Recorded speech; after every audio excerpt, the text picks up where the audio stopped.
नमस्कार, FM news देख रहे हैं आप। मैं हूं आपके साथ पूजा झा और एफएम न्यूज के इस विशेष कार्यक्रम में आपका स्वागत है। आज हम बात करेंगे फेफड़ों के सेहतनामे की। सीओपीडी यानी कि क्रोनिक ऑब्स्ट्रक्टिव पल्मोनरी डिसीज, ये फेफड़ों की एक बीमारी है। 2019 में दुनिया भर में इसकी वजह से 32 लाख लोगों की मौत हो गई थी। विश्व स्वास्थ्य संगठन के मुताबिक दुनिया भर में असमय मौत की वजहों में सीओपीडी तीसरे नंबर पर है। ये बीमारी इसलिए भी खतरनाक है क्योंकि ये एक क्रॉनिक कंडीशन है, यानी कि एक बार इसकी चपेट में आने पर इसे पूरी तरह से ठीक नहीं किया जा सकता, बस इसे मैनेज किया जा सकता है। इसलिए इसे सिर्फ सतर्कता से रोका जा सकता है, इसे फैलने से रोका जा सकता है। इसलिए सीओपीडी के मामलों में जल्द से जल्द सतर्क होना बेहद जरूरी है। इसकी वजह से होने वाली दिल और फेफड़ों की कई बीमारियों से बचा जा सकता है, लेकिन इसके लिए सही समय पर इसके संकेतों को समझना और इसके लिए जांच कराना बेहद जरूरी है। सबसे पहले सवाल ये उठता है कि आखिर सीओपीडी है क्या?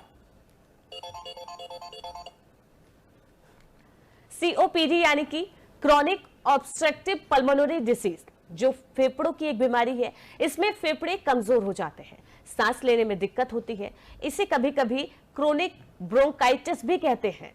सीओपीडी से पीड़ित लोगों के फेफड़े धुएं या प्रदूषण की वजह से क्षतिग्रस्त हो सकते हैं या उनमें कफ जमा हो सकता है। धीरे धीरे फेफड़ों की जो क्षमता है वो भी कम हो जाती है, जिसकी वजह से सांस फूलने लगती है, दिक्कत हो सकती है। कमजोर फेफड़ों में इन्फेक्शन का खतरा भी बढ़ सकता है। गंभीर मामलों में जान जाने का खतरा भी रहता है। सीओपीडी को लेकर आज हमारे साथ बातचीत के लिए कुछ एक्सपर्ट्स जुड़ेंगे जो हमें बताएंगे कि आखिर सीओपीडी के लक्षण क्या है, किस तरीके से ये हमारे फेफड़ों को इन्फेक्ट करता है और इसके लिए क्या कुछ सतर्कता बरतनी जरूरी है और किस तरीके से इसका उपचार किया जा सकता है।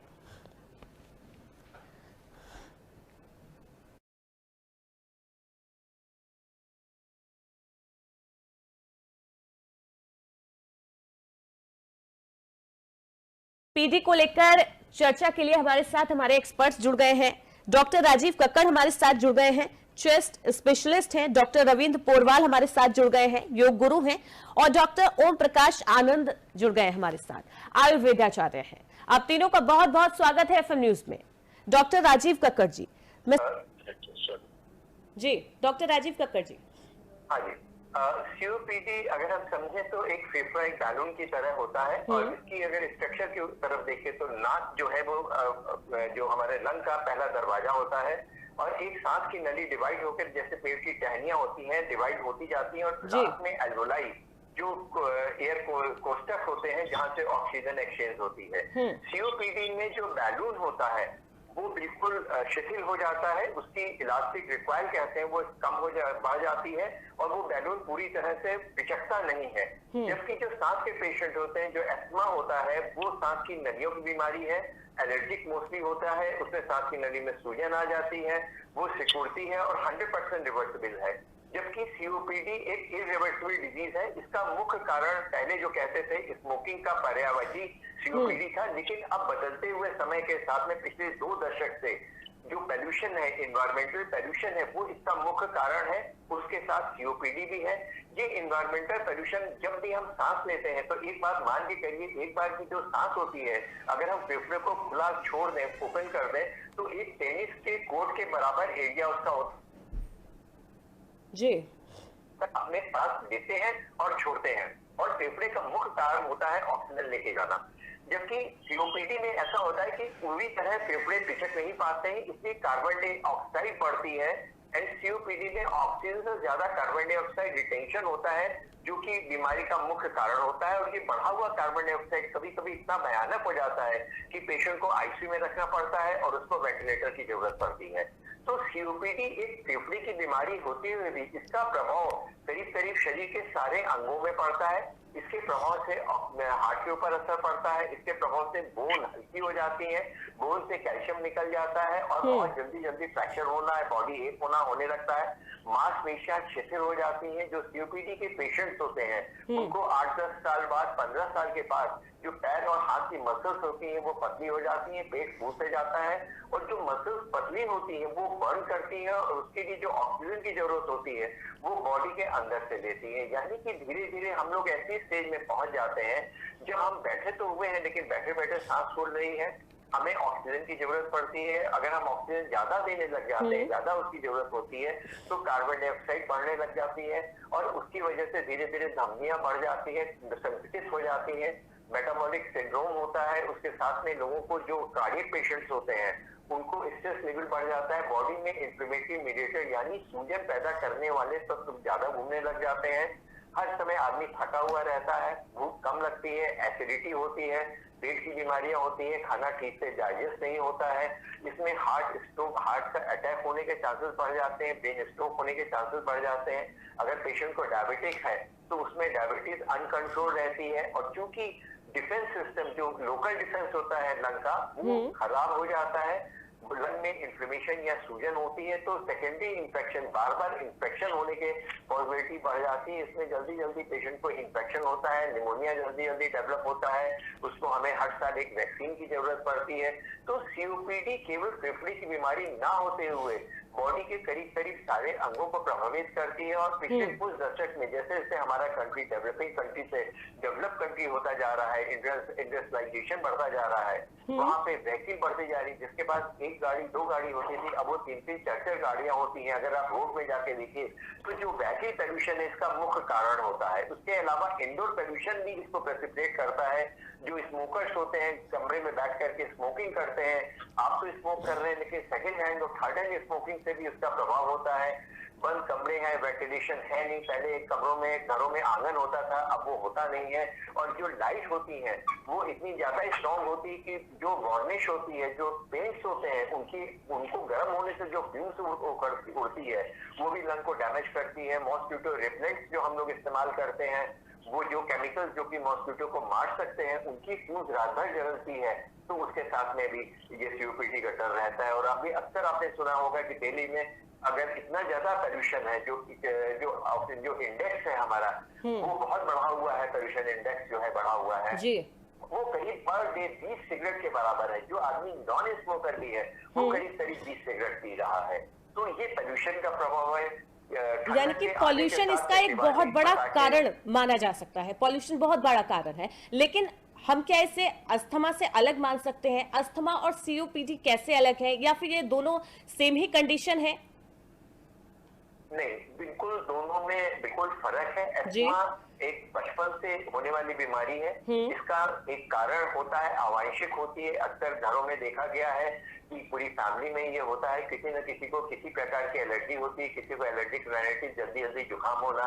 किसी विशेष समय या विशेष जगह जाने पर या धूल या गर्दा एक्सपोजर पे अगर उसकी सांस फूल रही है, खांसी आ रही है, जुकाम हो रहा है, छींकें आ रही है, नाक बंद हो रही है, साइनसिस की बीमारी है। यानी कि फेफड़े वही है, एक विशेष जगह पे जाने पर उसको अगर परेशानी हो रही है विशेष मौसम में, इसका मतलब है वायुमंडल में होने वाला परिवर्तन या कोई खाने पीने की चीजों से उसको एलर्जी हो रही है तो ये मूलतः एलर्जी है, मूलतः रिवर्सिबल है। ये 100 में से 80% जो बच्चे होते हैं जो कि यंग एज में होती है वो रिवर्सिबल होकर के बड़े होकर के 80% पेशेंट ठीक हो जाते हैं। जो पेशेंट ठीक से इलाज नहीं करते हैं या उसमें इरिवर्सिबल चेंजेस हो जाते हैं उनको ब्रोंकियल अस्थमा होती है। ये सांस की बीमारी है, केवल सांस की नलियों तक सीमित रहती है। जबकि सीओपीडी जो बीमारी है वो फेफड़े के अंदर जो एल्वेओलाई होते हैं, जो कोशिकाएं होती हैं उनकी शिथिलता होने से वो पूर्णतः पिचक नहीं पाते हैं, इसलिए कार्बन डाइऑक्साइड निकल नहीं पाती है। ये जनरली 30 साल के बाद में एडल्ट की बीमारी है। ये स्मोकर पोल्यूशन के एक्सपोजर से होती है। कुछ परसेंटेज केसेस में एक अल्फा-1 एंटीट्रिप्सिन हार्मोन होता है, एक एंजाइम होता है जिसकी डेफिशिएंसी होने की वजह से होता है। वो कई लोगों में ऐसा होता है कि घर में किसी को सीओपीडी है और उसके साथ बच्चों की भी होती है, लेकिन उसकी संख्या काफी कम होती है। ज्यादातर ये स्मोकर्स में होता है और पोल्यूशन इसका मुख्य कारण है। तो अस्थमा रिवर्सिबल कम एज में एक बार हुआ 100% रिवर्सिबल होता है, सांस की दवा से कंप्लीट हो जाता है। बहुत कम केसेस में उसको ऑक्सीजन की जरूरत होती है। सीओपीडी फेफड़े के अंदर एल्वेओलाई की बीमारी है, पूर्णतः न पिचकने की वजह से होती है। इरिवर्सिबल प्रोग्रेसिव होती है, समय के साथ में उम्र के साथ में बढ़ती जाती है, लेट एज में होती है। इसमें ऑक्सीजन की जरूरत पड़ सकती है, आगे चल के अगर कार्बन डाइऑक्साइड ज्यादा रुकने लगती है तो उसकी वजह से डॉक्टर राजीव हमें जी, bypass सीओपीडी या के की जरूरत उपचार पड़ती को है। लेकर मैं आपसे बात करूंगी, लेकिन पीडी की जो जांच है वो किस तरीके से होती है और कौन सी स्टेज पर पहुंचकर ये ज्यादा खतरनाक हो सकता है? एलोपैथ में इसके क्या कुछ उपचार है, जांच किस तरीके से होती है, इसके बारे में बताइए। इसकी जांच बहुत सीधी सरल है। पहले हाँ। तो एक सबसे जो महत्वपूर्ण चीज है हिस्ट्री लेना, जी। जो आजकल हम लोग सबसे कम कर रहे हैं कि स्मोकर है कि नहीं है, क्या काम करता है, वो ट्रैफिक पुलिस वाला है जहाँ हर समय पोल्यूशन में रहता है, या किसी इंडस्ट्रीज में वर्क कर रहा है जहाँ पे उसको कांस्टेंट पोल्यूशन होता है। पहले हिस्ट्री। दूसरा मोस्ट इम्पोर्टेंट सबसे सस्ता इलाज है, सबसे सस्ती जांच है एक्सरे चेस्ट। इन पेशेंट में जो एक्सरे होता है वो उसमें जैसे हमने बताया कि कार्बन डाइऑक्साइड रुकी रहती है, तो इसका कालापन ज्यादा होता है, हार्ट की साइज पतली हो जाती है, इलोंगेटेड चेस्ट होती है। तो केवल एक्सरे देख के बता सकते हैं कि पेशेंट को सीओपीडी है कि नहीं है। उस सीओपीडी के साथ में सेकेंडरी इन्फेक्शन, निमोनिया तो नहीं है। कभी कभी सीओपीडी में निमोथोरेक्स हो जाता है, यानी कि फेफड़ा फट जाता है और वो फेफड़ा कोलेप्स कर जाता है। उसमें क्लियर कट दिखता है कि सीओपीडी के साथ निमोथोरेक्स हो गया है। उसका इलाज एक ट्यूब या निडल डाल करके लंग को एक्सपेल कर देते हैं।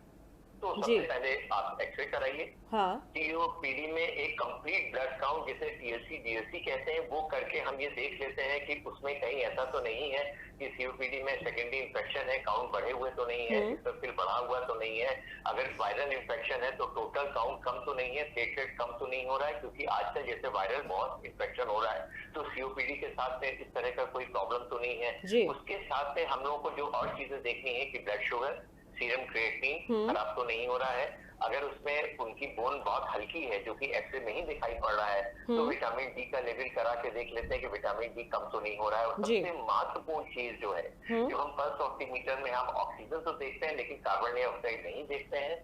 सीओपीडी में मोस्ट इंपॉर्टेंट चीज है आर्टीरियल ब्लड गैस एनालिसिस, जिसको हम लोग सरल भाषा में एबीजी कहते हैं। ये वहीं पे ब्लड आर्टरी से निकालते हैं। आर्टरी में कितना ऑक्सीजन है और कितना कार्बन डाइऑक्साइड है।